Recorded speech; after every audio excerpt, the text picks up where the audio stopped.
Welcome back to Mean Streets, a podcast where we investigate the best, worst, and forgotten movies of film noir and more. I am Luke Deckard. And I am Matthew Booth. And we are here to ask, do you feel lucky, punk? Because, boy, we have a new case to crack, and it's a doozy. What do we got, Matt? Today's case is 1971's seminal, some would say, Dirty Harry, starring famously Clint Eastwood, Andrew Robinson, and Harry Guardino. Written by Harry Julian Fink and Rita M. Fink, with Dean Riesner. And directed by Don Siegel, another legendary filmmaker. I forgot that Andrew Robinson was in this, because when I was rewatching, I was like, oh my God. And it wasn't until a particular scene when he's wearing a red mask that it clocked who I was looking at, because he plays a character in Star Trek Deep Space Nine named Garrick. Right. And I was like, and it wasn't until he had a mask on and I was just watching his eyes and mouth that I was like, I know this. Oh my God, that's Garrick. Yeah. completely slipped me by that he was the killer in this. But I was like, yeah, but it's funny to me that it took his face being covered and just seeing his eyes and mouth. But it's because he's a Cardassian, right? He's a Cardassian, so he's wearing a bunch of shit on his face. Right. So all of the acting comes from eyes and mouth. You know? And it was one of that. I was like, oh my God, it's Garrett. Yeah, he's definitely an actor who knows how to use his eyes. That is for sure. God, he's fantastic. It's a great effect as well. It's a great effect. I'm a fan of this film. Yeah. I'm gonna put it out there. I'm a fan fascist cow. I think there are elements of that, I suppose. We'll get into it later. In the film. We'll get there. We'll get there. But yeah, I'm a fan of this film. I remember seeing it for the first time, not in the cinema. I'm not as old as this film. But it was on TV. I'd say sort of must have been mid-80s, so I'll have been sort of 14 or 15, and just thought it was great then, and I love it now, and I think he's cool. The way he carries himself, he's cool, especially in the famous bit as he's walking across the street eating a mouthful of hot dog. Just looks great, and it takes him ages to eat what is a small bite of a hot dog. Yes, Yes. But yeah, I've always liked this film. For all its issues and faults, I've always liked this. You? Yeah, I mean, Clint Eastwood he's a cool mother trucker. There's a reason why film after film harks back to some sort of Eastwood nod. I mean, Back to the Future, famously, he's dressed as Clint Eastwood. Yeah. Do you feel lucky, punk is a piece of iconic quotation that is used over and over and over. And he's clearly made from the same cloning machine that then birthed Hugh Jackman, because he looks just like, they look exactly the same in this movie. I was like, yeah, the hairdo especially. The hair, it's but no, I think this film is a very interesting piece of neo-noir. I enjoy it. I don't love it. I have problems with it, but it has so many very interesting components, both narratively and visually and musically, that it does make for a very compelling experience. The score is fabulous. There's no other word for it. It is absolutely brilliant. No. Lalo Schifrin, famous for Mission Impossible. Although I knew him for this before Mission Impossible. Oh, interesting. Okay, I would have known Mission Impossible first. This is my first exposure to Schifrin. But yeah, I mean, truly this is a score that I have bits of it in playlists, and it's got such a cool vibe to it. It's unlike like when we covered Shaft. It was so what it was. yeah, exactly. And this very much, it didn't lean too heavily into. It's definitely of its time, but it's not overloaded with it feeling like a 70s waka waka waka waka waka waka. Yeah, it's not like that. It's I mean, it is obviously the 70s. It couldn't belong to any other time but the 70s. But it somehow has retained, unlike a lot of 70s stuff, it's retained its coolness. And yes. I think Shiffrin does the score for all the Dirty Harry films, and they're all good. This is the best one, but they're all worth listening to. I've got one on playlist as well. And that opening theme where it's just Callahan walking main theme is to great. the rooftop is just brilliant. Yes. Just brilliant. Yes.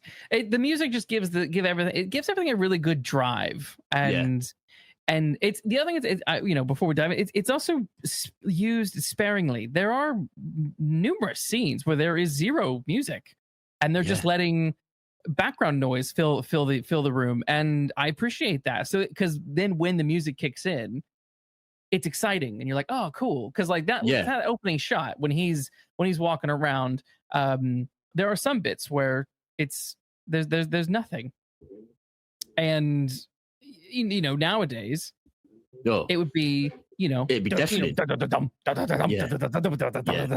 and in the climax, which we'll get onto, nowadays that'd just be like full orchestra blaring out. And I love the minimalist like soundtrack to this film, because there's not a lot of dialogue in it either, which I'd has always sort of passed me by, but I noticed on this rewatch it doesn't really say a lot. Nobody really says a lot, but when they do, it's cracking. It's absolutely cracking. It does have good dialogue. It does have some good quotable moments for sure. Yes, especially to the mayor. Yes. So yeah, we can go behind the camera and talk about how this thing got made. So yeah, it came out December 23rd, 1971. Heck of a Christmas movie. Yeah. Merry Christmas, everyone. Its budget cost $4 million, and its box office return was $36 million. That is insane. Yeah, it is. That's a hit. Yeah, That's a hit. That's a hit. That's a hit. That made its money back, including marketing budget. Yeah, and a bit of small change left over. Yeah, it was a little bit over. They probably made all other 3 Dirty Harry movies just based on the profits from this one. Probably, yeah, probably. I'm just looking, seeing if the others were as successful, and they were. I think, they were. I mean, the fourth one, which is Sudden Impact, was made for $22 million, and was a box office of 150. Wow. I mean, this kicked off a massive franchise. Not only did it kick off an epic franchise of kind of rogue, dirty cop, it's a film that definitely reignited or reinvented the police thriller. It did. In the States, at least. It's gave it some new life. Warts and all, for sure. But there's one particular movie that we will get to towards the end that there's some clear influences that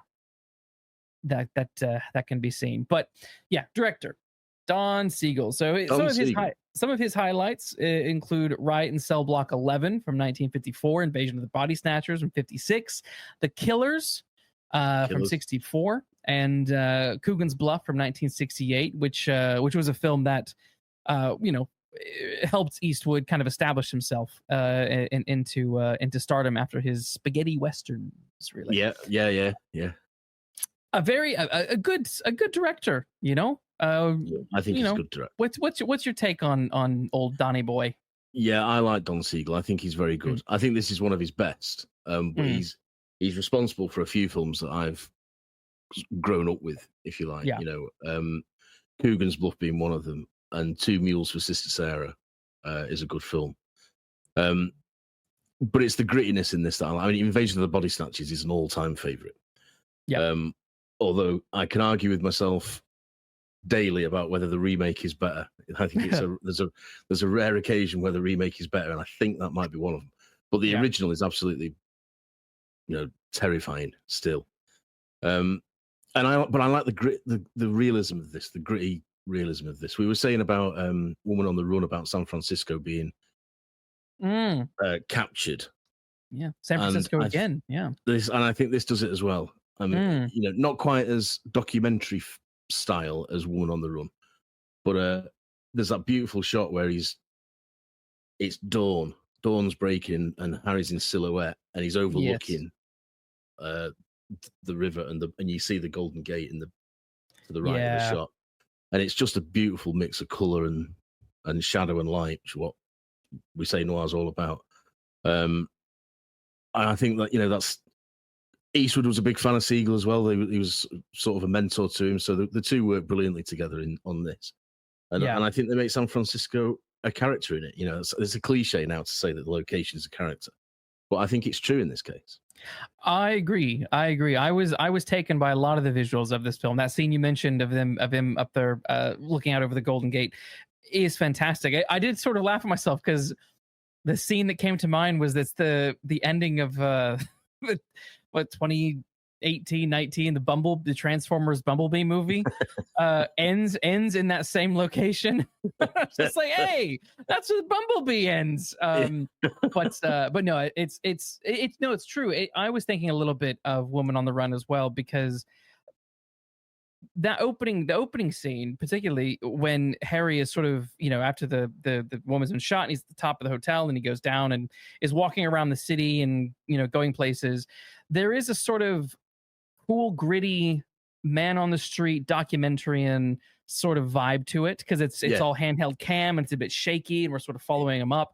That, I really liked that. But then also, where the film takes us is not, it's not like lavish locations, really. We're on that dirty strip with all the titty bars, and we're going to a dirty burger joint called like burger. What was it called? I can't remember what it was called now, but it had a name that stood out. It's like broiled burgers or something. Something like that. Yeah, sounds horrendous. Yeah, and and so we're going to locations that are cool and low key and working class.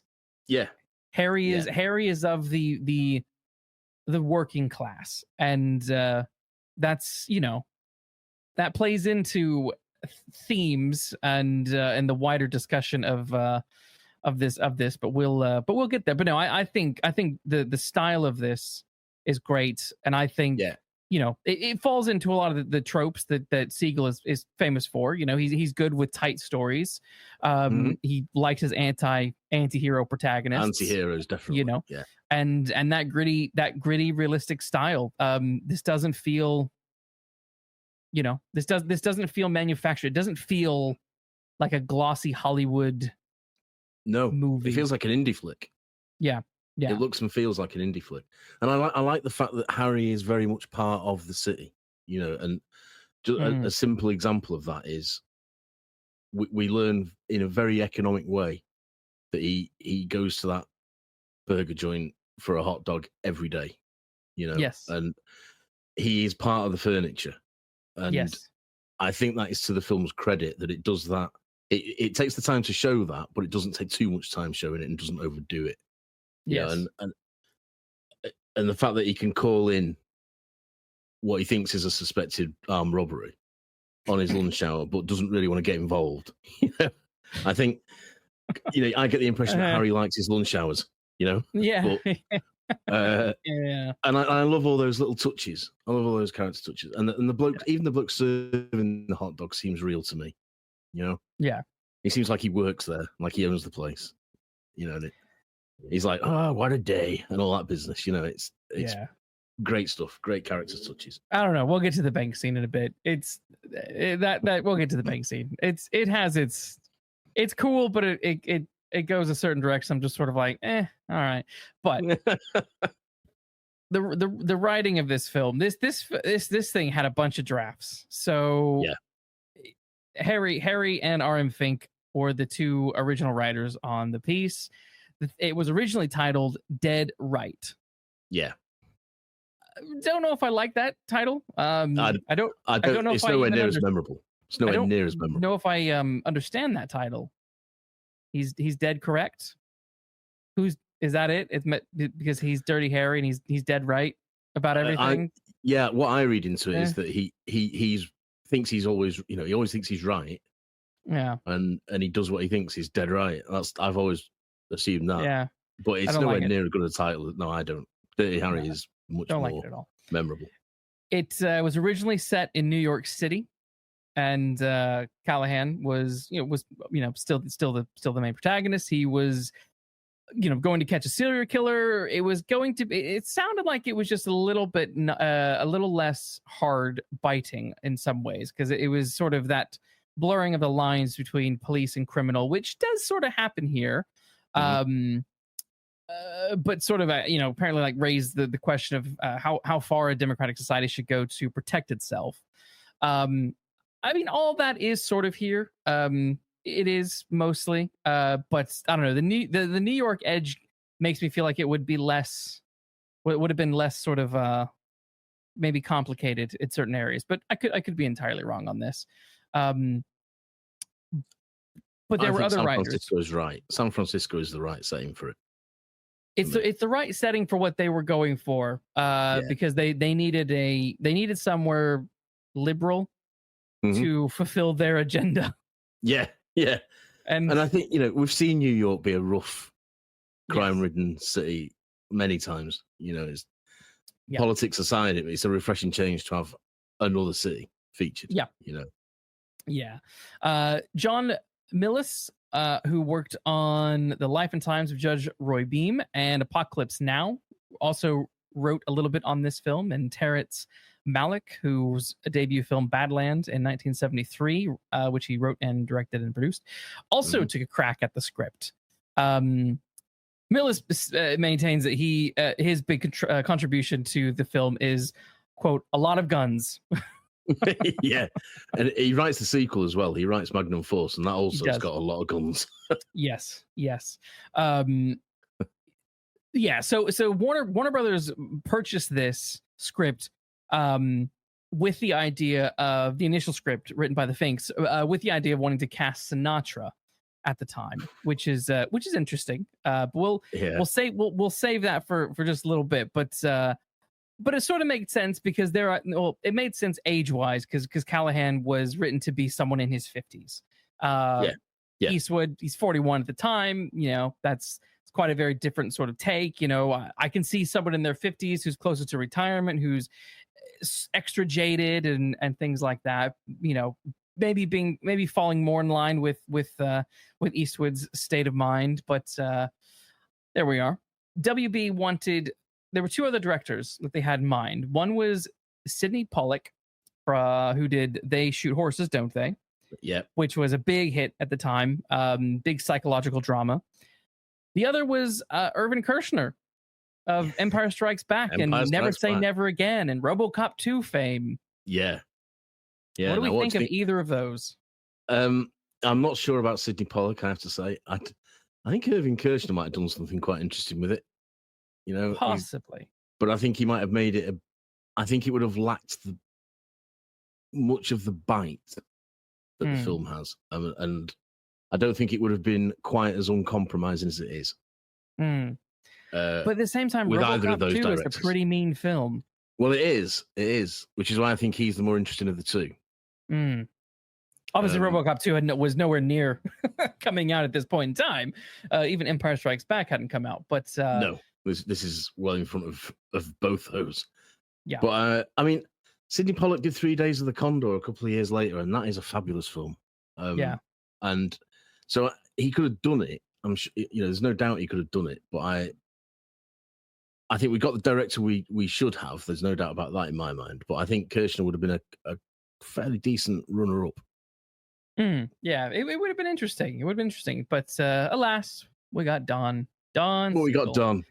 We got Don. Now, Clint Eastwood was, as we just said, was not the first choice to play Callahan. It was offered to Frank Sinatra, but also John Wayne. We'll pause with those two just for now, because there's a few other people who were in the running. There's a few other names to come. Yeah, there's a few other names to come. What do we think of John Wayne or Frank Sinatra in this? Well, I feel about this the same way I feel about John McClane in Die Hard, where Frank Sinatra's concerned. because Sinatra was contractually obliged to be offered that role as well. Mm. And I don't think it would have been right. I don't think he would have been right for this either. I can see there's a distinct Western element in this film. Yeah, obviously, with Eastwood himself. So I can see why they think John Wayne, but I mean, I'm not a John Wayne fan. No, me neither. He's a plank. He's just a piece of wood to me. It's the same in everything, and I don't think he would have. I don't think he would have given Harry Callahan anywhere near the sort of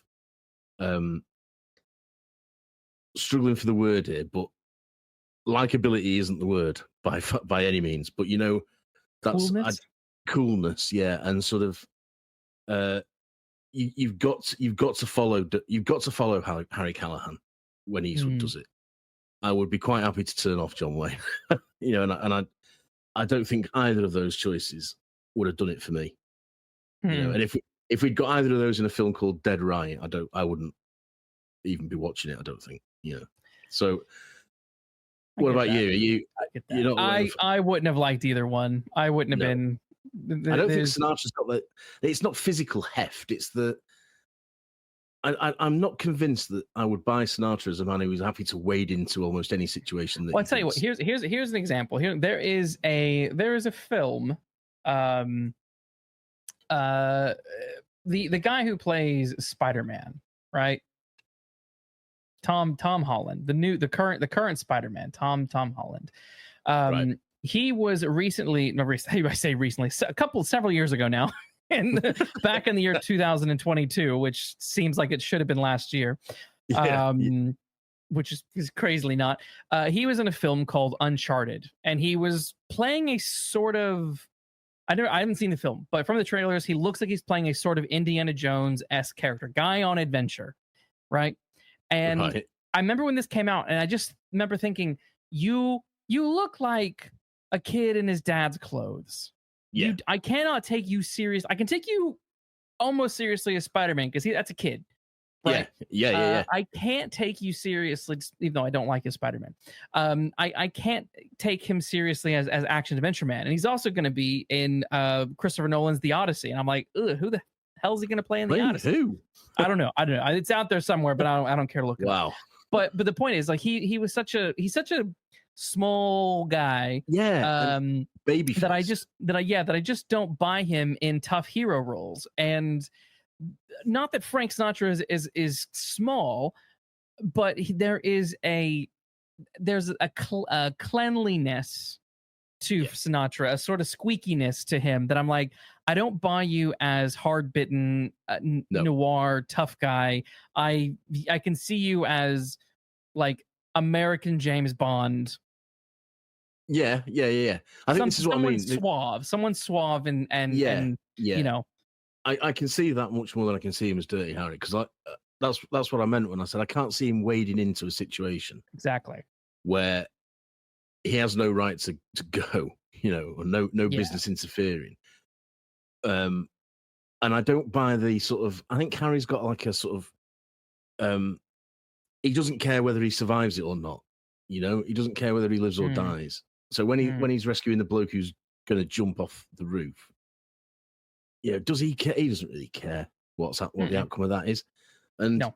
I don't think Sinatra's got that, and I don't think I'd buy him as this half crazed, determined maverick at all. No, you need a certain actor with a certain physicality and gravitas to pull that off, and yeah, you do. It's not Sinatra. No, it's definitely not Sinatra. The other choices, we have Robert Mitchum, Steve McQueen, Burt Lancaster, and Paul Newman were all contenders for this role. Lancaster turned it down because he disagreed with the script and thought it was too violent and not very good. Steve McQueen didn't want to do it because he didn't want to do another cop movie. But he also felt that the character was far too right-winged for him. Oh, sorry, no, that was Newman. Newman, rather. Paul Newman felt the character was too right winged for him, and suggested Eastwood was the better choice for this. But yeah, both McQueen and Newman turned it down as a Lancaster. I don't know what the story is with Mitchum. I couldn't find that. But what do we think about these choices? Well, I'm not sure I can buy Paul Newman. I'm a big Paul Newman fan, but again, I don't see him as he's much more Harper than he is Callahan. Yeah. I can sort of see Steve McQueen doing it. I can buy into Steve McQueen. I could. Burt Lancaster, I think, is too noble. In my he's too. No. He's like Gregory Peck to me. He's one of those stalwart American. McQueen, I can see doing it. I can sort of see Robert Mitchum doing it. I can see both of those.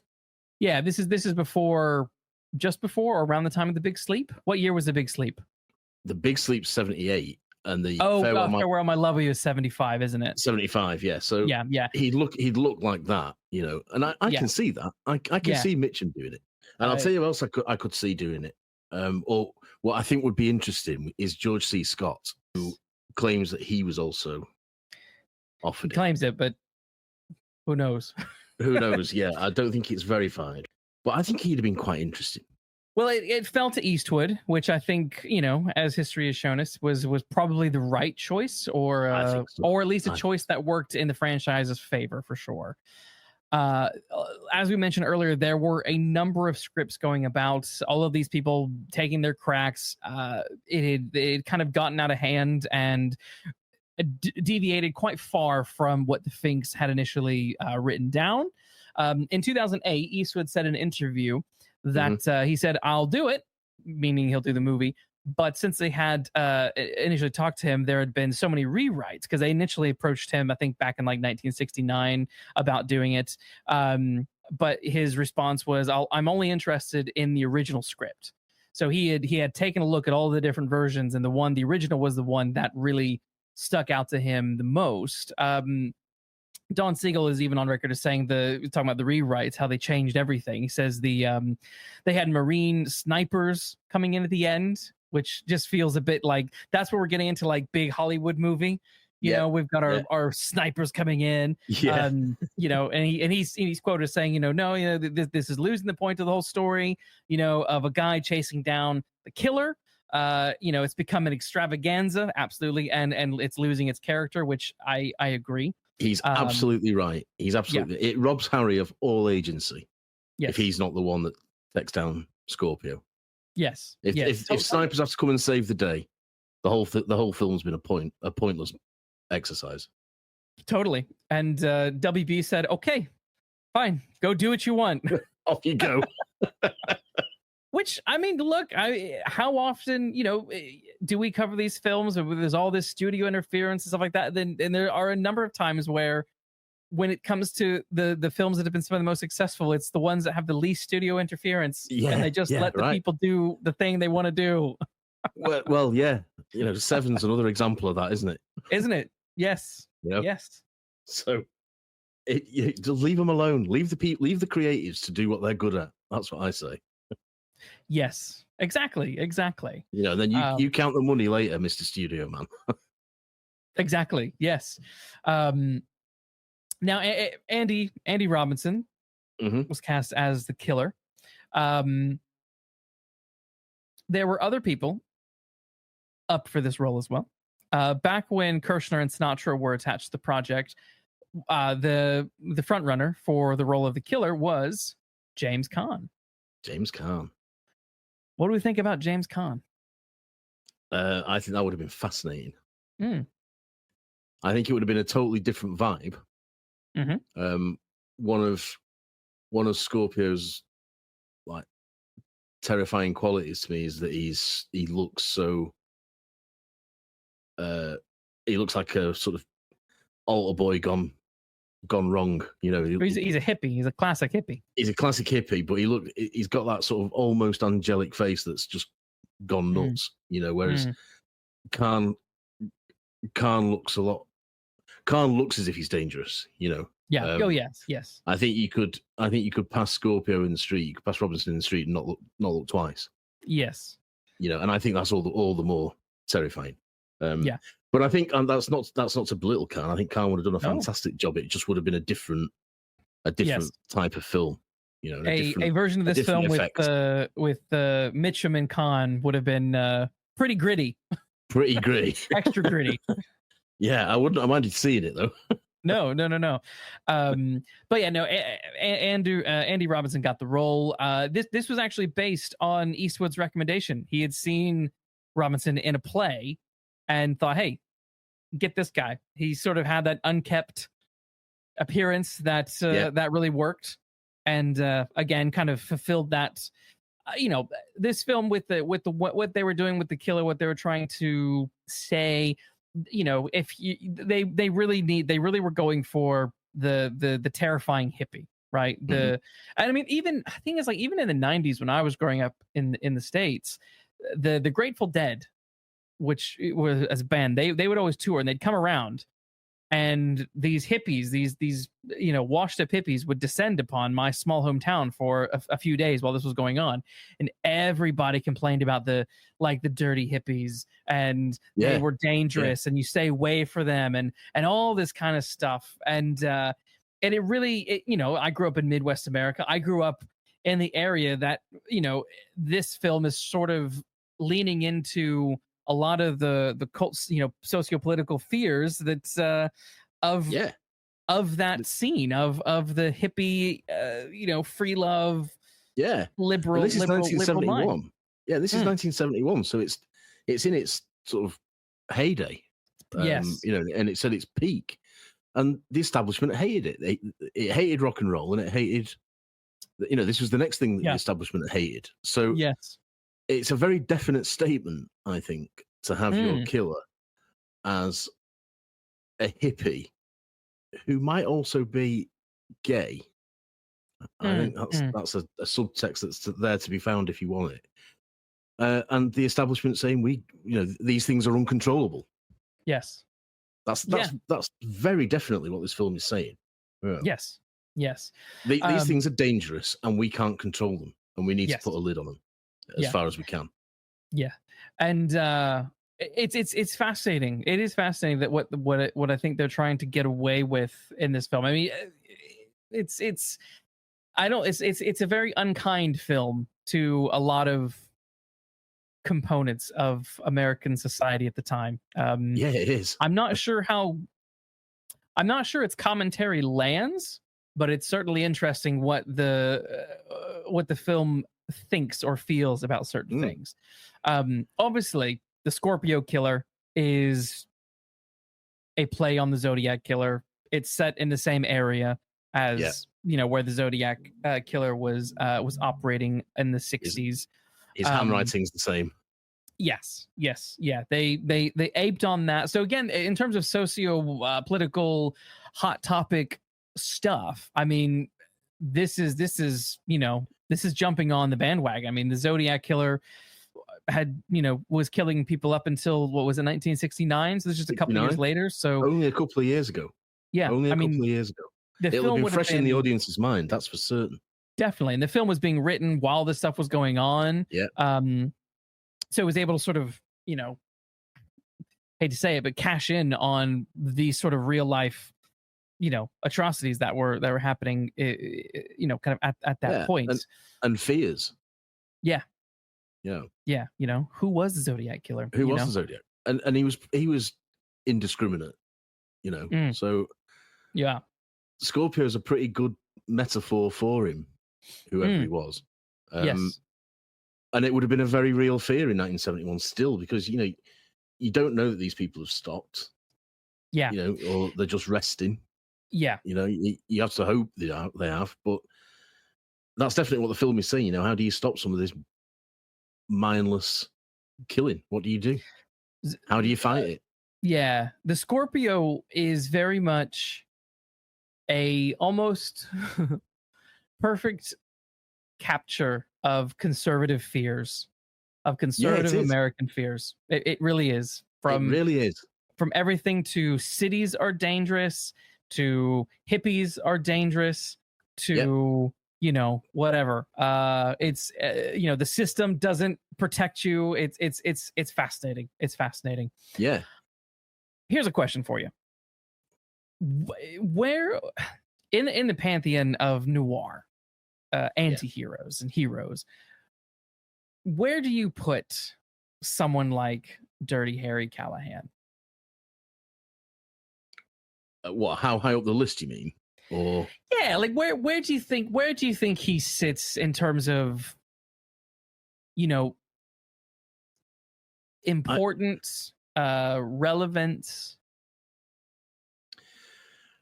I think he's one of those characters whose relevance comes and goes, depending on. I think nowadays there is a certain section of society that would love to see him. Yeah. You know what I mean? Yeah, I do. And there's equally a section of society that would hate to see him. But he's one of those characters for me who he sort of acts how you would like to act, but can't. You know, that unstoppable. I mean, to me, we were talking the other day about the Dark Knight, and to me, this is another example of this is what happens when a uncontrollable force meets an immovable object, or whatever it is the Joker says. You know, and I also there's a line from Michael Biehn in The Terminator that reminds me of Dirty Harry, and that is, you know, he will not stop. He will just keep going, and that's what Harry does. Yes. And I think some people would praise that, you know. Yes. And in this day and age where we have all the issues about the Met and the sort of people that are police officers these days. Yes. In the second Dirty Harry film, Magnum Force, he goes after rogue cops. Yeah. Now, I think there is a case to be made, if by somebody who wishes to make it, that you need a Harry Callahan to sort the Met out, or police forces like it, to someone who plays by his own rules, essentially. I mean, that's what anti-heroes do, don't they? That's what I mean. Bond does it. Bond plays by his own rules on occasion. Don't PIs do it? They sort of have their own code that they stand by, and I think Callahan is an exaggerated version of that sort of mentality. Yeah, he's certainly. I feel that he's cut from the same cloth as someone like Mike Hammer. Yeah, yeah. He is certainly a conservative hero. He's definitely conservative. The ends will justify the means. Yeah, where I would say someone like despite a few comments here and there, I would put Marlowe into a more liberal camp of hero. Certainly Spencer. Kinsey Milhone, obviously. Obviously not, but Magnum PI, those sorts of he's an interesting guy because yes, in many ways he is fulfilling those hard-boiled tropes of I work outside the law, but the key difference I suspect is Dirty Harry. It's in his name. He is doing things that are dirty, as in wrong. Yeah. And it's not just that he's doing things that are wrong, because the system is that's wrong against the system. He's just doing things that are wrong. Yeah. And when I think of Marlowe or Spade or the Continental Op, they don't work within the law because the establishment is corrupt. Mm-hmm. Here the establishment isn't corrupt, but Harry is corrupt. Harry is corrupt. And this is why he's a very complicated protagonist, and he falls for me far more into an anti-hero and lands more in that kind of conservative camp of this mythic good guy with a gun. They always say that every time there's some sort of shooting in the States, these fucking dumbass Republicans are always like, "Oh, just need a good guy with the gun." Well, that's never stopped a mass shooting, has it? Not fucking once. No. This is their fantasy of this is what you need. And this is where Harry for me becomes a very complicated and at times problematic character, that it's hard to praise him in the same way that I'm happy to do praise someone like Spencer or Marlowe.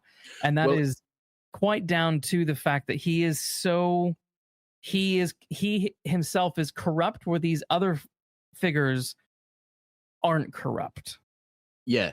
And so Marlowe, I can't remember which book it is, but there's in one of the books, is it The High Window, where he takes the put upon secretary back home to her parents. Yeah, it's The High Window. Yes, that's The High Window.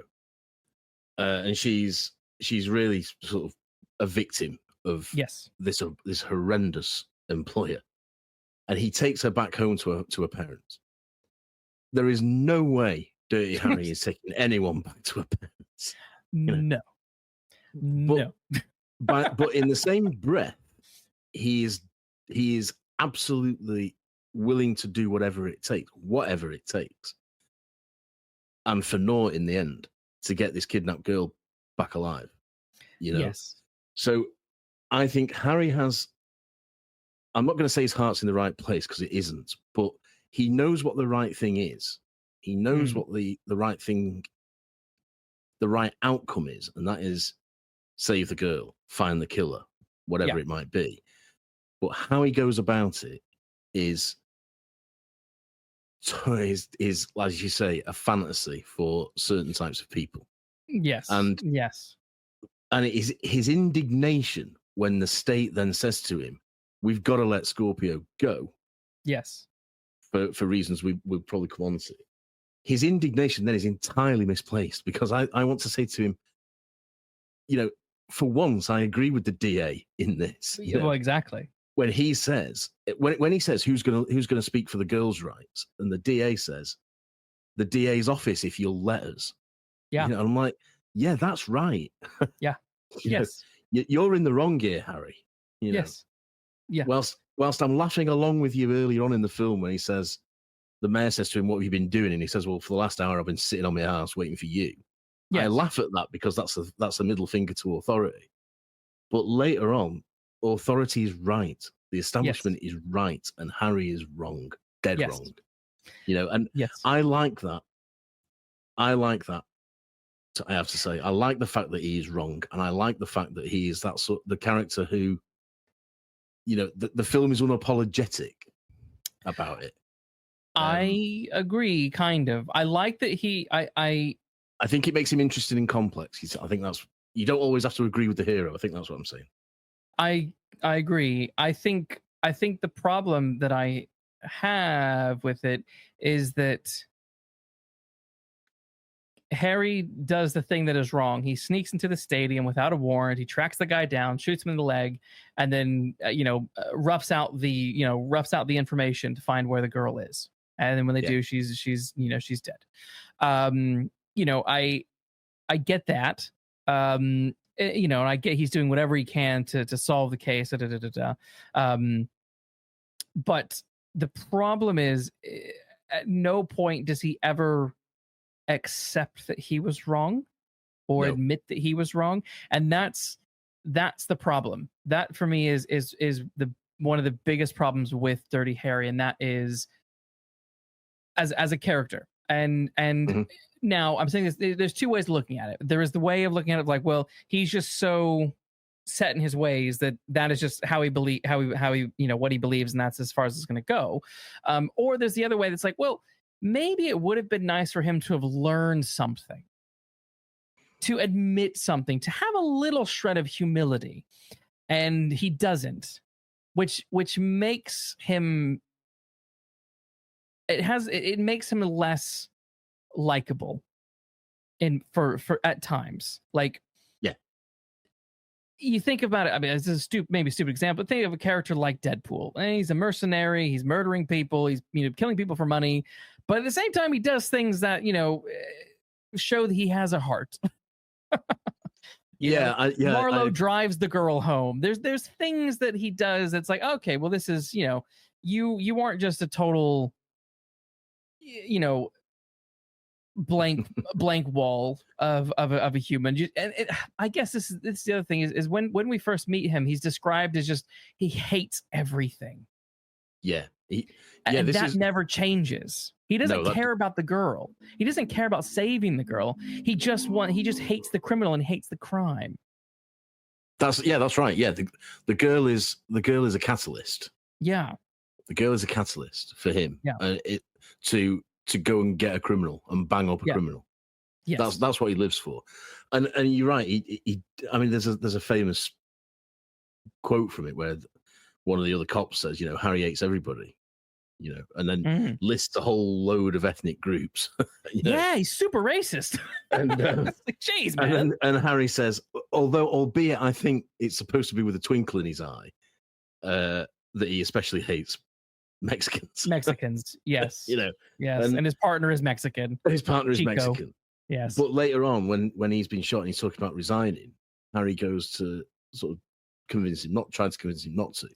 Yeah. And I think there are bits like that, and in subsequent films, in the second film especially, there's a great bit with a cop gets shot and he goes to see the wife, and he's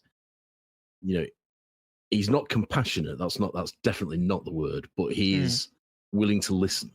And but in this film, if you take this film as an isolated incident, he isn't likable. I don't. Yeah. We can only talk about those people. We can't talk about the others. We're only talking about this one. He's one of those people who you sort of. I personally can't help laughing, but I wish I wasn't at times. So I do laugh when he says that to the mayor. Yeah. And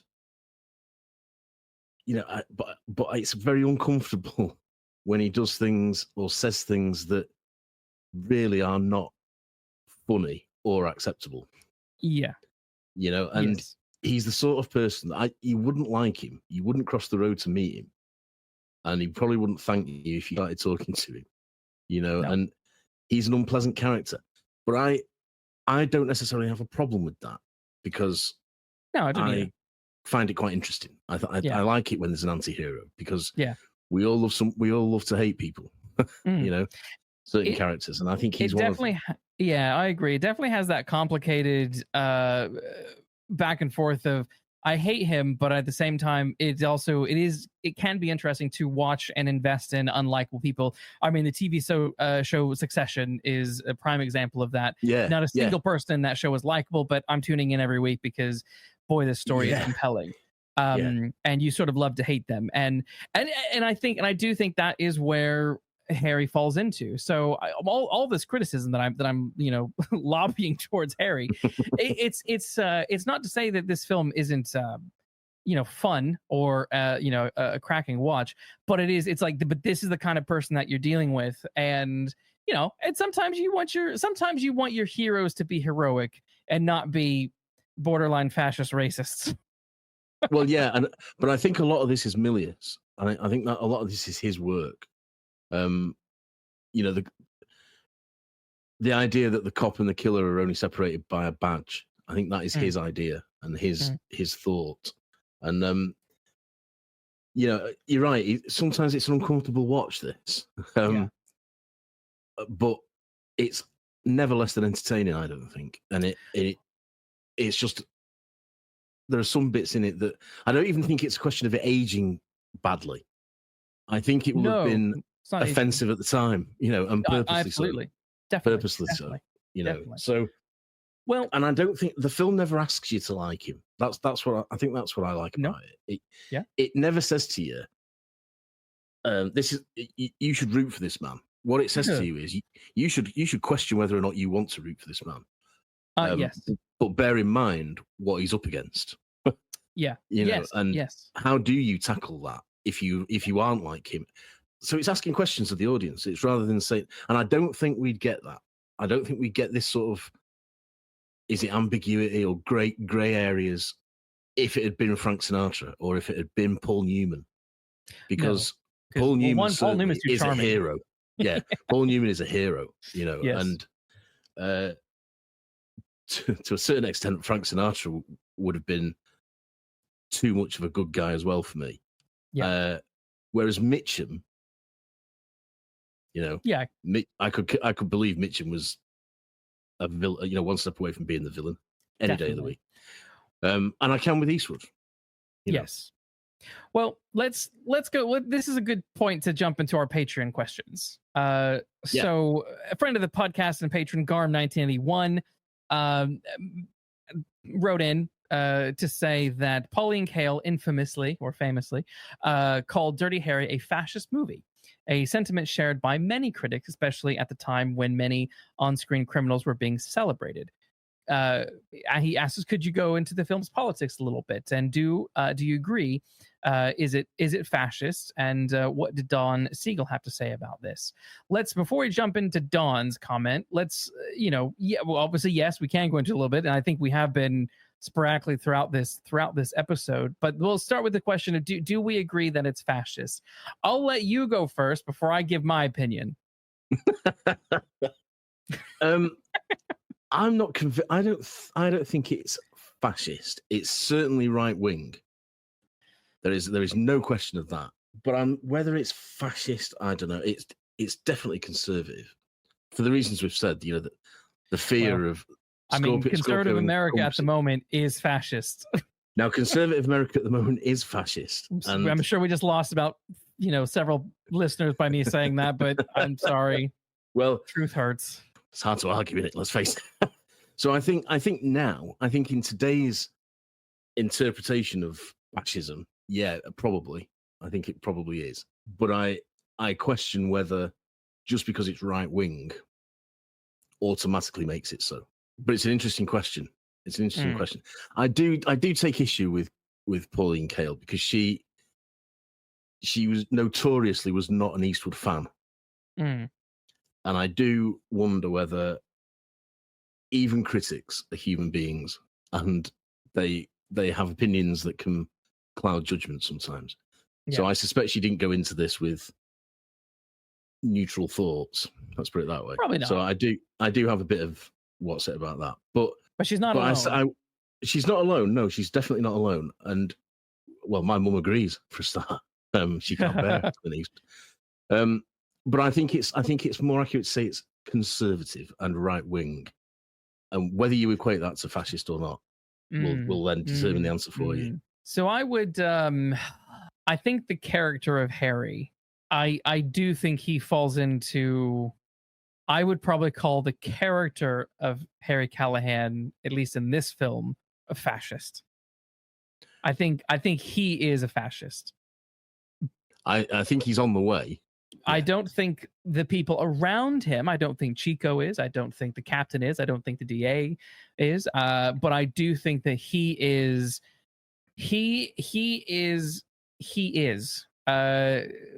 Callahan would 100% be a Trump voter and would be okay with ICE and would be, that was my takeaway from watching this film. I was like, okay, this is we're gonna make America great again. This is what they think about. This is what these people. This is a kind of hero that those sorts of politics daydream about and circle jerk over. And I feel like we see it in his character. He has a very them versus us mentality, or me versus them, and I am right. He has a strong such contempt for liberal institutions. I mean, when Chico says he studies sociology, he instantly shuts that down and dogs on that as if that, degrees. Who needs degrees? Who needs to go to college and learn about things? I got a gun. I can tell you what's what because I got a gun. And he's definitely like that. It's a bit like, all right, Harry, fucking hell, man. Like, we get it. You got a gun. You don't like a degree. You don't like educated people.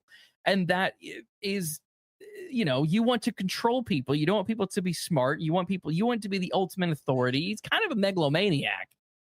Yeah. Without the full ability to, see that to its natural conclusion, which is, he's also a bit racist. He's definitely racist. He's definitely racist. Dirty Harry would absolutely have a view on things like immigration. He would, he would definitely have a view on that, and it would be an uncompromising view, and it would be a view he would not change his mind on. Yes, You know, and as you said earlier, in the second film, he's going after a dirty cop. Well, what is he in this entire film but a dirty cop? Yeah, no, well, there's a school of thought that says they thought for the sequel they better paper over some cracks, as it were. It doesn't surprise me. When we get to the sequel, I'm sure we'll get to it. Remember, he's a good guy, you know. Yes, to remind the audience. Because here he really is not a good guy. He's just a guy who he's just a guy determined to kill someone who he thinks deserves death. He is complete disregard for due process. And again, you think about the other hard-boiled heroes, your Marlowes, your Spencers, your whatevers. They're not just out to kill people. They don't actually want to kill people, but they can handle themselves. And when they get into a firefight, they often come out on top. And where so I think as well, when we think about this is my piece, but I do think that when we think about the wider context of what was happening in the 70s, this character sort of makes sense in the same way Reacher today is a conservatives are very much looking to that hard-boiled hero. Absolutely. And at the time of recording the other day, they just announced a new Mike Hammer adaptation starring Matthew McConaughey, another right-winged conservative hero. So it seems that even those sorts of individuals, I don't know if Lee Child would consider Reacher conservative, but his fan base is certainly certainly is.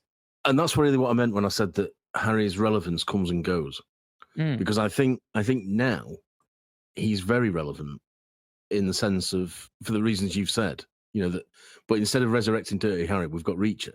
They're doing the same sort of thing. Yeah, and I agree that Dirty Harry himself, as a character, definitely leans towards it's my way or nothing. Does he lean that way, or just is he that way? Well, he just is that way. He just is that way.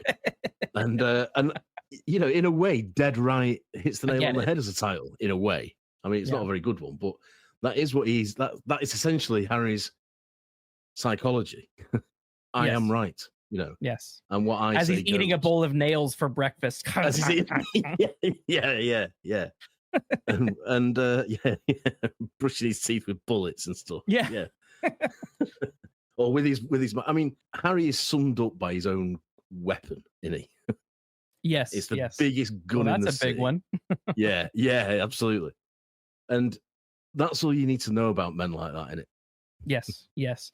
And I think as well, to sort of just cap off like the 1970s context of things. I mean, in the 1970s, crime rate is skyrocketing. The general population are very unhappy with the government, with many government institutions. This is the decade of Watergate.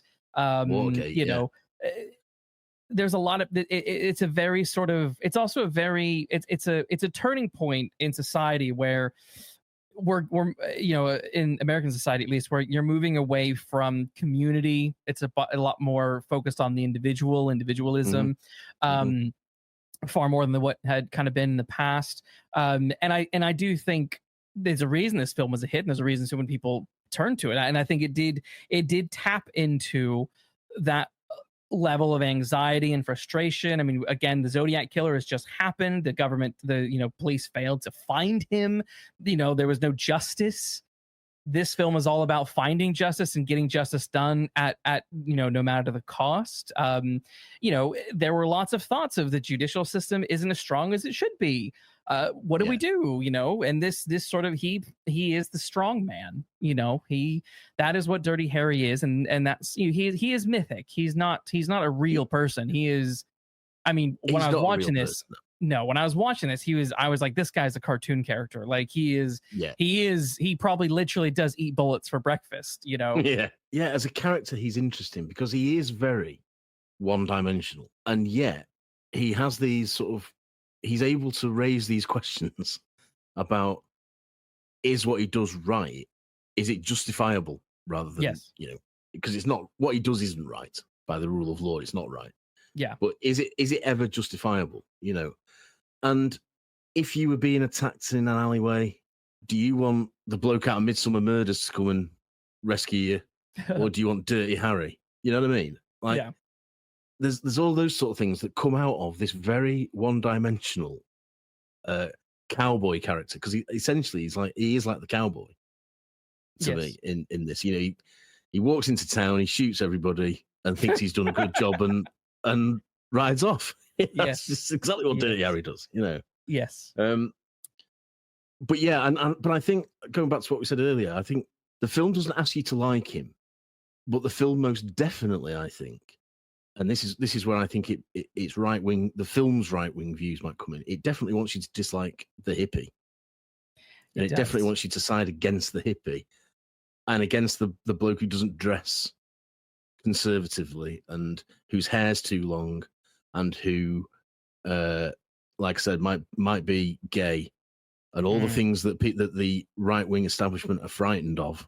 The film definitely wants you to hate him. Yes. So it makes him an out-and-out psychopath. Yes. You know, because that's the best way to frighten everybody. So I think the film is sort of leans towards fascism in that way, the film itself. Yes. But in targeting it, in making its killer a very obvious depiction of a certain type of member of society. You know? Yes. Now, Garm's other question was, what did Don Siegel have to say about that? Don Siegel in the New York Times. Oh, yes, sorry. That quote. He says that I'm a liberal. I lean to the left. Clint is a conservative. He leans to the right. Just the definition of those two things. At no point in making the film did we ever talk politics. I don't make political movies. So according to Don Siegel, he didn't set out to make a political movie. I feel like he's sort of sidestepping or just not really answering the question authentically, because frankly, well, we had a text exchange about this, didn't we? Yes. And you're right, I think that to say you are apolitical is itself a political statement. Oh, it is correct. And I think that's what's like, well, you know, there is political messaging in this film. There's technically multiple points of view of political messaging, but you know, like I said, I think Harry is the most fascist thing in the movie. I don't think the other characters are fascist. So Clint Eastwood, you know, is that what Clint Eastwood is bringing to this role? Is you know, but you know, is this film is the film in itself, the whole film, a piece of, you know, fascist propaganda? No. But it plays into conservative, you know, fantasies and fears. Fears. Yeah. You know what it reminded me of? Your gone. Have you seen The Boys on Amazon Prime? All right. There's a character called Homelander, and this is where I'm going to piss off a whole bunch more people. The character of Homelander is essentially an evil Superman. Okay. And the setup is that superheroes are controlled by a corporation. And Homelander, overall, over the course of the series, he's a megalomaniac. He wants complete power, total control, and uses extreme violence to force people into submission and behavior. He quite literally is an analogy for Trumpism. You know, he preys on people who fears aliens. He uses bullying behavior. He is above the law. He literally kills someone in the way that Trump said, I could shoot someone in Times Square and we get away with it. Homelander literally does that in the show and gets away with it because it's, you know, and yeah, I'm like, you know what? That's kind of is Harry. Yeah, that's Harry. This is where Harry, at least in this film, it really pushes very hard into this sort of ideology that makes it hard. You know, it makes it hard to say, oh, I fucking love Dirty Harry. You know, the film is a fascinating film, but I cannot say I love Dirty Harry. No. And I love this film. They both should have died at the end. That would have been great. Yeah. Yeah. I mean, let's be under no illusion here. This is one of my, not top 10, but it's one of my favorite films. I really do like this film. Yeah. But I don't like Dirty Harry. Yeah, you know, I don't admire the man. I don't want to be him. You know, I suppose the simplest way of putting it is, he's better than the alternative, which is Scorpio. You know, yeah. By which I mean the psychopath, not the hippie side of things. You know, I mean the psychopath. Yeah. but the film has a very definite statement to make in that respect, as we've said, and that is that these things are to be feared, and liberal thinking is to be feared. But and this is where noir, I love. This is part of the reason why I love noir fiction more than a lot of other subgenres of crime. This genre is so malleable that you can really make it work with just about any political opinion, and you can argue your points with it, and I find that so fascinating, that it doesn't have, because you can't really do this kind of stuff with golden age fiction with the puzzle lock based, you can't do that. You can't do Sherlock Holmes isn't political. No, isn't absolutely political. Not. But I do admire the fact that the film is confrontational enough, to almost dare you to like Harry. I just find that very interesting, and I find it fascinating, and I find it pretty brave, for want of a better word, for a film to be that absolute, so sure of itself that it doesn't care what you think, sort of thing. Yeah. Well, let's get into likes and dislikes then, because there's a few things I would like to point out that I did I did like about the film, and there's still a few more things I would like to point out that I didn't like. We'll start with visually. I think this film is as I said earlier, is wonderful to look at.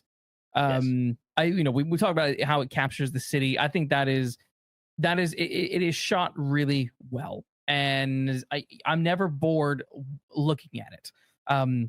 I think the pullout from the stadium is a fantastic scene. Yeah, absolutely. That whole sequence, I think, is great. Yeah, that whole sequence is great. Yeah. From almost pitch blackness, to then the floodlights come on. I mean, it's just superb bit of cinematography. That. Yeah.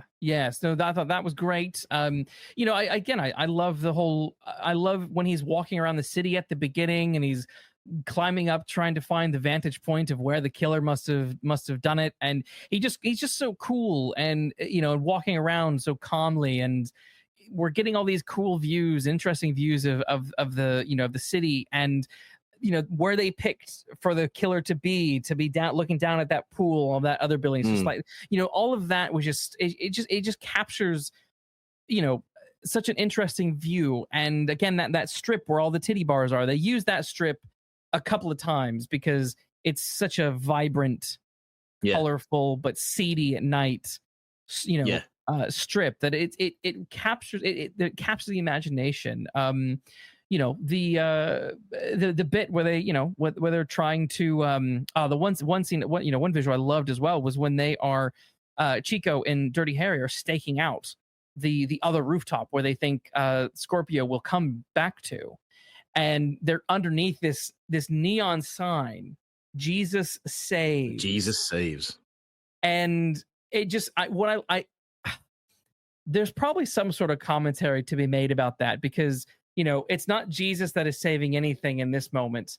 It's this artificial glow that is saying Jesus saves, and underneath this artificial glow is this rotten cop who is ready to blow someone's brain out while being voyeuristic and staring down a naked woman in her apartment, in her sanctum, in her private space, underneath the sign, the neon sign that says Jesus saves.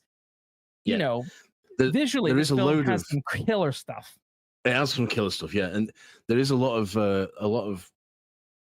ink spilled about the religious aspects of this film and the fact that Jesus saves nothing. And the very fact that the first word spoken in the film is Jesus, and that he's the symbol of the cross that's all the way through the film. There's a lot to be said about that. But you're right. So visually, this film is a knockout, and it really does pack a punch. And I think the way that they are, the way they're bathed in that red neon, is just Jesus saves, but like they look like devils. Yes. It's just brilliant, brilliant stuff. And he is a voyeur. Is he not getting a kick out of, when he gets accused of being a peeping Tom? Is he not actually getting a kick out of that? When he's when he's scoping out Hot Mary. Yeah, yeah. And, Yes. and Chico says, "Well, I guess that's why they call you Dirty Harry." That's a gag that they use that gag too much. Too much, yeah. No, that's why they call it Dirty Harry. Oh, no, we get it. Stop saying it. Yeah. That time is the only time that I think it's well placed. Yes. I think there's a lot of cool action in this movie, for sure. Absolutely. The chase, the chasing the phones all around Chasing San Francisco the phones is absolutely fantastic. Real sense of, dread tension. and time, tension there. And when that old fella, fantastic. the old fella answers the phone. Hello? Yes. I am on tenterhooks then, yes. Oh, get off the phone, you old fool. Yes. Yes. It's yes. And when Scorpio says, "Who was that?" You think, "Oh no." Yes. There is a real tense atmosphere to all that sequence. Yeah. And yeah, that he's miles away, but the phone's going, and he's got to get there quicker. Yeah. Yeah. I like the jumping on the bus scene, which he actually really did that stunt. He did that stunt himself. Yeah. He was Tom Cruise before Tom Cruise. Eat your heart out, Tom Cruise, exactly. Clint Eastwood jumped onto a bus going 2 miles an hour. Suck it, Tom Cruise. So what's jumping out of a plane got to do with anything? Right. Come on. So, but that shot where he's standing on the bridge, I mean, it's so iconic, and it's that is a cool shot. You do sort of, I do get a tingle on the spine at that, thinking, geez, he's there like a spectre. Yes. How the hell he knows where to be, I don't know. But it's a great shot, and you can feel, for the first time, Scorpio is like frightened, proper frightened. Yes. What's he doing there? How's Yes. Yeah. Great bit. Yes. Yeah. No, I thought that was really good. There's a lot of really good action moments. I mean, the bank robbery scene is a fun action moment. It's really pointless and kind of time wasty, but also kind of fun.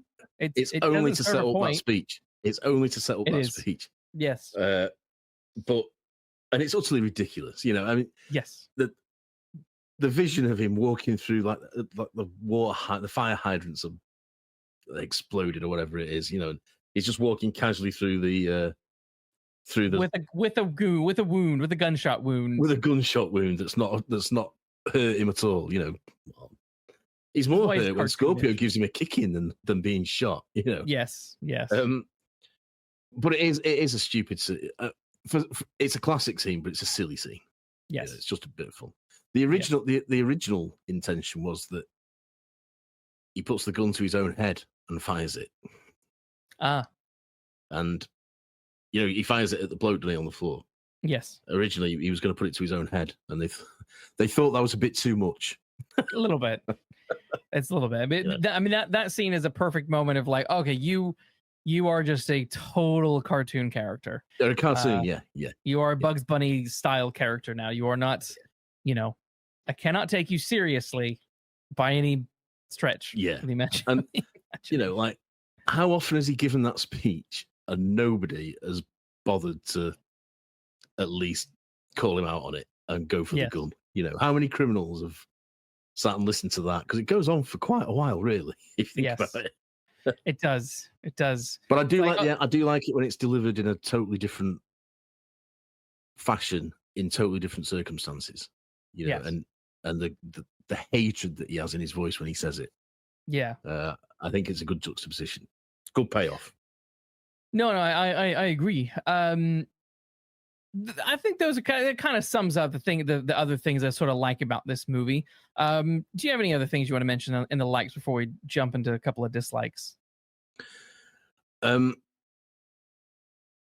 other shot that always it terrified me as a kid, and it still really does make me squirm, is when Scorpio goes and pays $200 to have himself beaten up. And yeah, it's a good scene. The scene is the scene is shot like he's in shadow, apart from this horrible, almost popping out eye, and then he slowly is revealed, and I think that's a great shot, but it is stomach churningly, like awful. Yeah. Yeah. And I really, it made me recoil when I first watched it, thinking, oh God, and again, I find it terrifying that someone is willing to do that for what essentially is a cheap trick, a cheap gag. Yes. That sort of unhinged quality, is terrifying to me. Yeah. Well, jumping onto the dislikes, that's probably a good connecting piece of connecting tissue. That scene. Yeah. I really feel like the film falls apart after the stadium scene. Dramatically falls apart. You mean in terms of narrative? Narratively. It doesn't know what the fuck it's meant to do after that moment, because the killer, yes, they set up that the killer gets off free because he didn't read his rights and all that kind of stuff, right? Okay, so you think that's going to be the impetus for Harry going after him, and then Scorpio goes and gets himself beat up with insane injuries, and then he blames the cops and he blames Harry, calls him out by name, and you think, oh, that's going to add something to the story. Doesn't add a fucking thing. No, it doesn't. And then instantly, all of Scorpio's injuries are gone, and he's just back to hobbling around. It's like, well, wait.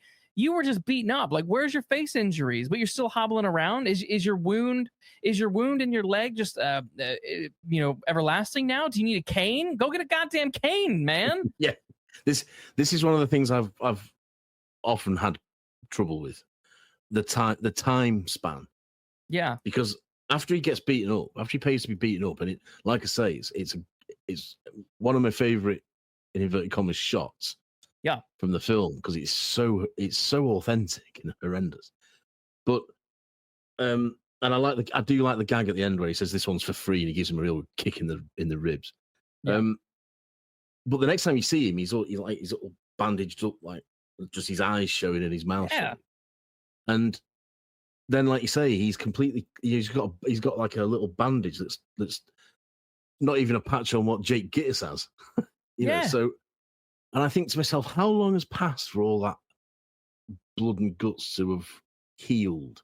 Yes. And if it's as long as I think it is, or it should be, then who the hell still cares? Yeah. Harry's moved on. Surely. I get the impression that these things are happening very quickly, in which case you can't explain Scorpio's face. Yeah, you can't explain Scorpio's face. No, I had a real problem because I was watching it with my wife, and at one point I was watching it, and she had to go do some stuff real quick, and so I paused it. Cause like, do you want to keep watching? She's like, yeah, I'm kind of interested in it. So I paused it, and then when she came back, we kept going, and literally after the stadium scene, we were hooked up until the stadium scene, and then right after that, we were just sort of like, what is this movie meant to be about now? Because I don't know. I don't see any reason yet. I mean, if we're being really objective about it, after the DA has said to him, "I've got to let him go," Harry has one line that is a great lead in to the climax, which is he won't be out for long or something. He says, doesn't he? He won't be walking around for long. Yeah. And the DA says, "What do you mean by that?" For me, the next thing can easily be Harry on the bridge. Yeah. Then Harry just goes, "I don't know." Yeah. yeah. I just thought it was something cool to say. Yeah, because it would be a connecting line then, because he won't be out for long because I'm going to go and get him, and the next thing you see is him getting him.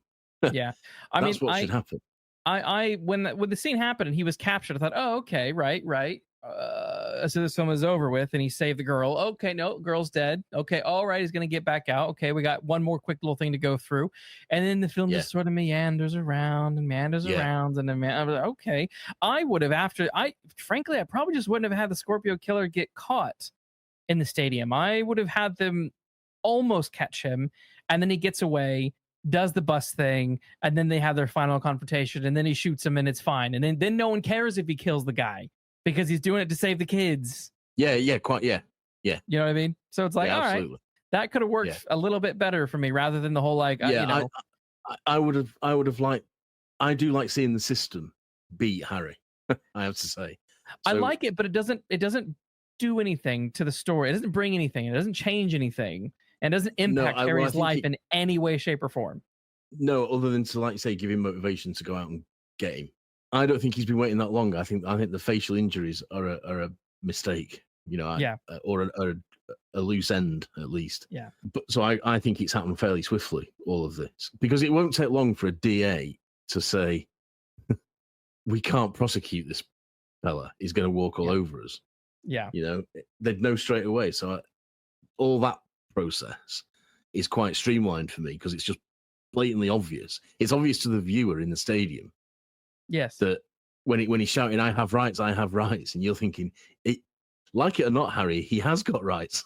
Yes. So, and you standing on his knife wound is violating those rights. Let's be honest. Yeah. So you're not going to achieve anything with this. Yes. Also, so then the film spells it out, and then he goes for revenge, and that's I'd be quite happy with that. I mean, I get it, but it's just not clear enough. It's not. No, I'm saying you could cut out the getting beaten up. Yeah, because the other thing is who was? I mean, I guess they followed him into the stadium. They didn't have a warrant, but who's to say that they didn't chase him into the stadium so that you don't need a warrant?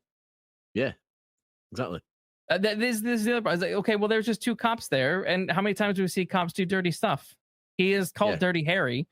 I'm sure he could have found a way to. They could have found a way to rig the system to keep him in jail. Yeah. Yeah. He was all a bit weak. He was all a bit weak. You've just got this prissy DA, haven't you? Yes. Who doesn't quite rightly doesn't think like Harry does. No. But I've always thought that we don't really need the missing girl. I mean, why doesn't Scorpio go back to his threat to kill a priest, or why doesn't he just go back to his original plan? Why does he have to? And it's almost as if, because he was based on Zodiac, but he was based on another killer whose name escapes me, who did bury someone alive. Yeah. And you think that's one inspiration too many, really. Yeah. You don't need this bit. No, because there's nothing narratively wise. There's nothing wrong with his original plan, which is to just kill a person a day until you pay the money. Why does he now not care about the money? Why does he now not want $100,000 or whatever it is? Yes, $100 million, whatever it is. Exactly. So is that's a big problem for me in this film. Another one that I just found kind of exhausting is the nudity. Yeah. It's Hot Mary, as we mentioned earlier. It just felt. Sometimes there's nude scenes and you're like, all right, it's a nude scene. It makes sense. There's a couple of people, they're getting it on, or you're in a titty bar or something like that, and it just sort of makes sense. But like, it was and I get it. He's Dirty Harry. I get it. And he's doing the peeping Tom thing, and the chick Hot Mary takes off her shirt, and tits are flopping about.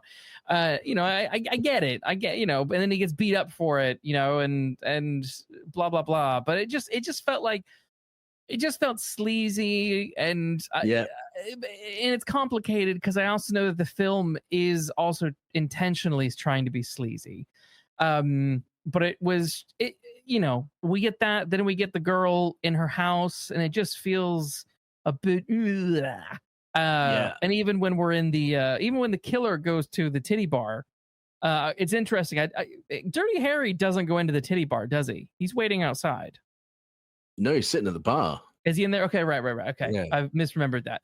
He's sitting in the bar, bathed in red again. Yeah, that's it. But it just sort of felt like, all right, if this had come earlier, it would make sense, I guess. We've had so many lingering shots on random nudity that doesn't have anything to do with the story. Particularly the woman in her apartment that's just. Whatever she's doing, she's naked, she's bringing people in. It's, meant to be that sort of disgusting hippie, comment, oh, look at these, look at these polyamorous pieces of gross people. These cockroaches. Yeah. And it's just all right. People will say, well, it was the 70s, but it was tiresome in the 70s. It was, but the bit that really tops it for me, though, that I cannot excuse for anything, is when they bring out the dead girl. No. Because she is meant to be 14. Yeah. And me and my wife looked at it, we were like, what the fuck? Absolutely. You don't need that.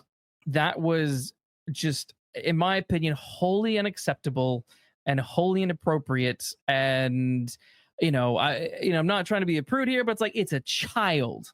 Yeah, there is something. I mean, I'm the last thing I am is a prude. Yeah, but yeah, it's a child. Have a bit show some respect. Bit of respect. Yeah, bit of respect. And that.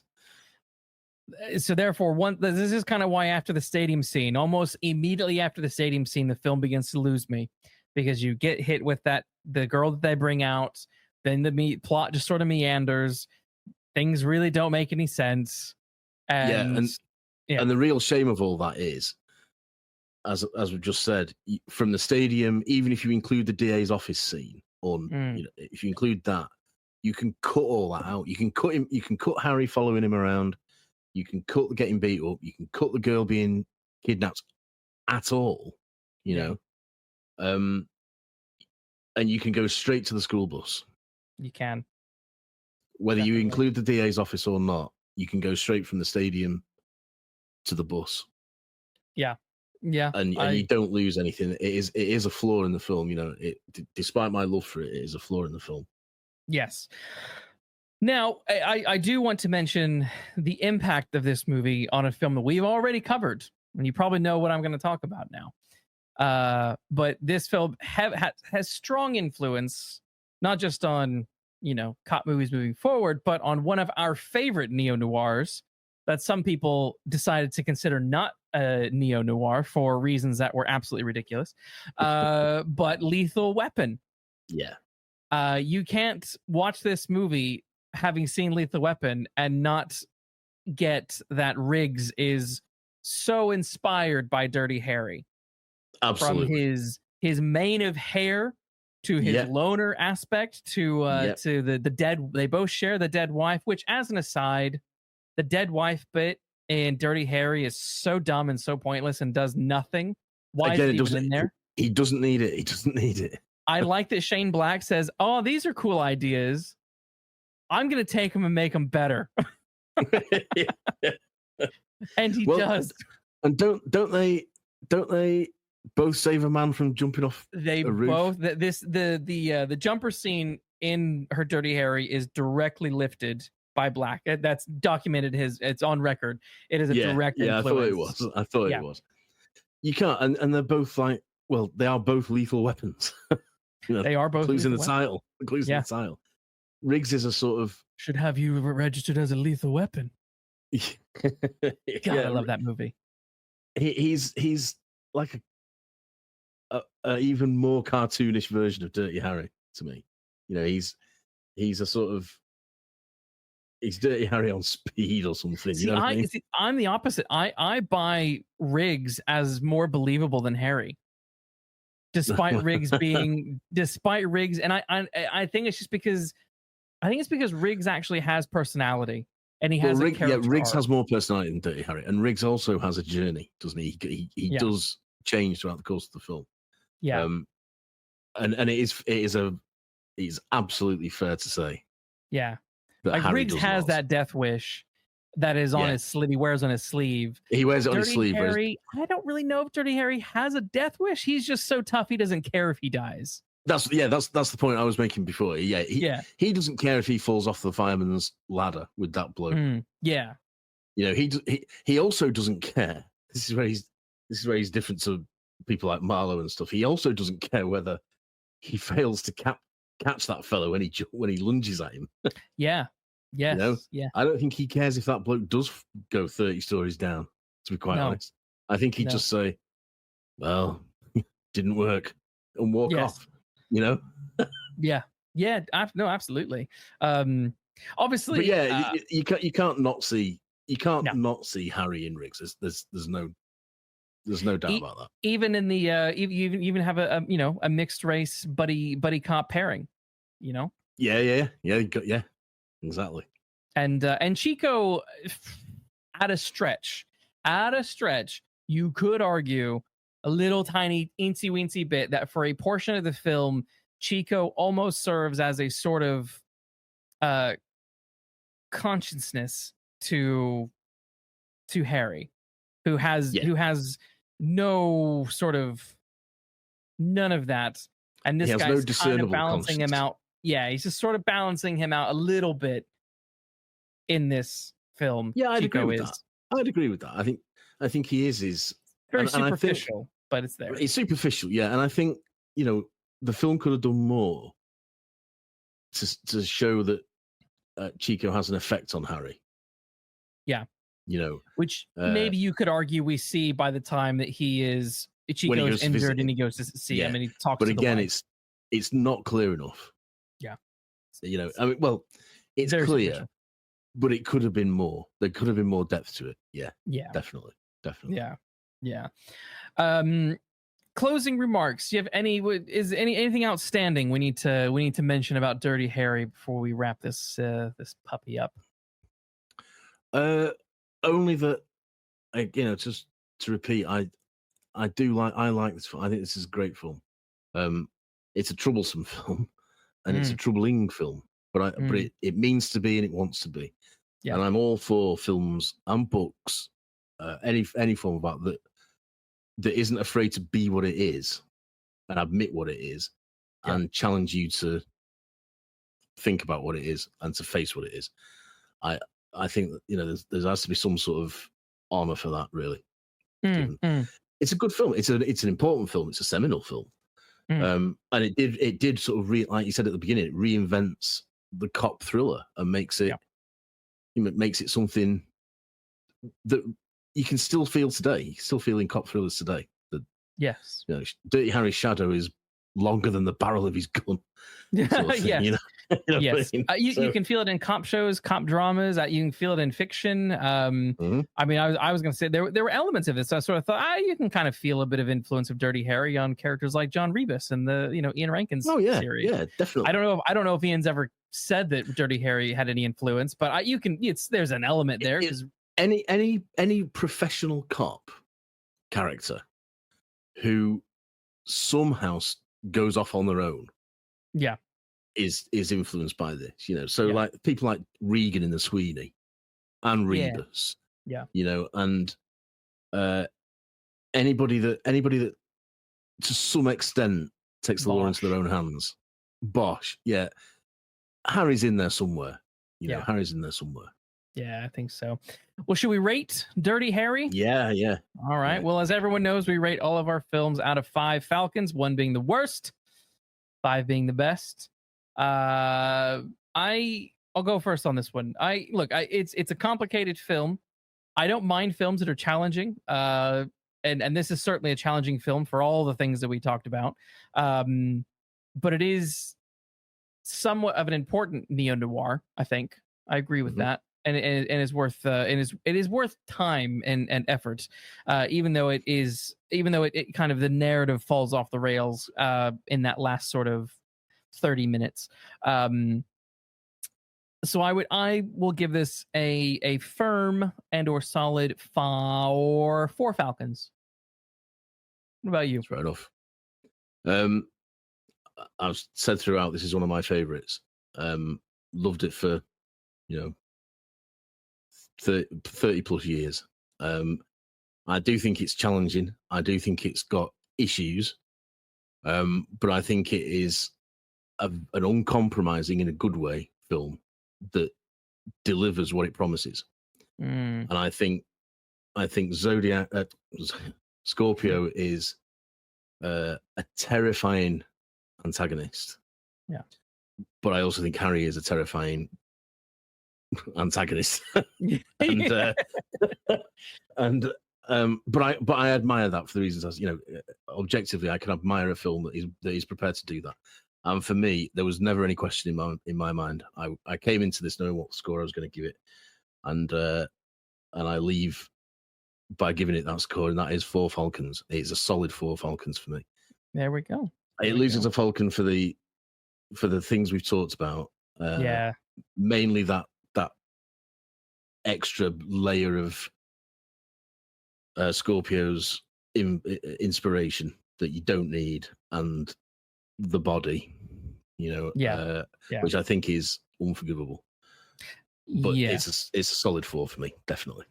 Yeah, Yes.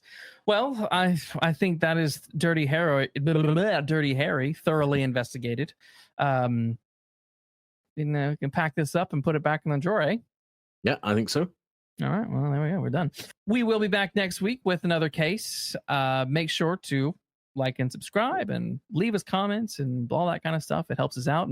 But yeah, we'll be back next week. So in the meantime, make sure to take care walking down those main streets.